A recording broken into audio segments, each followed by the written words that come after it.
All right, this is our transmitter at the driver's seat. If you want to call it the head unit, we can call it that. But this is the main control panel, and you can see it's not mounted from behind. You actually have to pop off the chrome bezel and get to those, looks like 6 screws to unscrew. But there's not a lot of real estate that it takes up. It's actually really small. And thankfully for a new head unit, you have this fiberglass backstop that you should be able to mount to if you need some extra support. But it looks pretty simple to remove.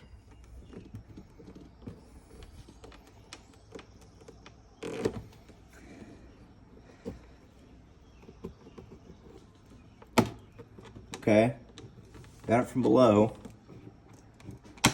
Got it from below again. Voila, didn't break. All right, once you got the trim piece off, you just got 6 screws, 2 on the sides, and then 2 on each, actually it's 1 on each side, 2 top, 2 bottom. And then mine was a little stuck. I just had to peel a little bit because it was kind of fused to the vinyl. But I already cut this, and I'm gonna fish the other side through the front and back through that so I can run the new RCA cables, and I'll start making this setup for the new head unit. All right, so the way you're gonna have to wire your new head unit is basically run all your RCAs from your amps through this back wall. You'll actually see this the blue lines. That's actually where it goes down. They do go up. You'll see them come up here, but you have to remove your sub box unless you really want to have your toddler do this that can somehow fit back here. But you want to go ahead and remove your entire sub box, disconnect your sub, and basically those lines run right here. Not very complicated. So then you got to remove your front ballast fascia piece, and then those lines just pop out right here. Also not very complicated. You see the blue lines? They come up through here, and those run behind your amp panel. And then this is gonna have to be removed to get to the back so we can rip out the old black box here and get all the RCAs swapped over. We're gonna have to run new RCA lines from the amps, just that way through the front, coming back up, and then to the new head unit. So this is everything ripped out. It took me maybe an hour.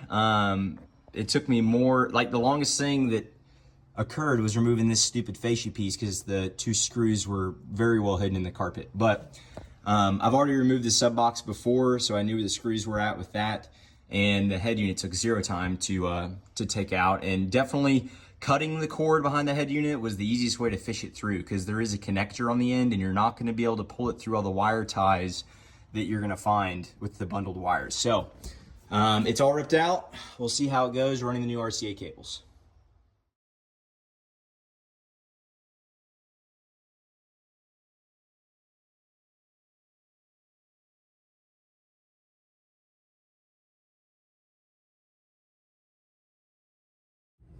All right, here's the back remote, what we got figured out.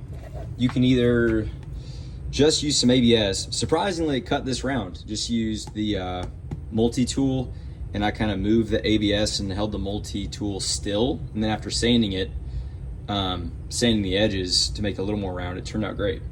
So I took apart the old transit remote and basically just unscrew all the screws, rip everything out. I cut the cable out the back, and then this is now a housing that we can use if we want to put the fusion remote in.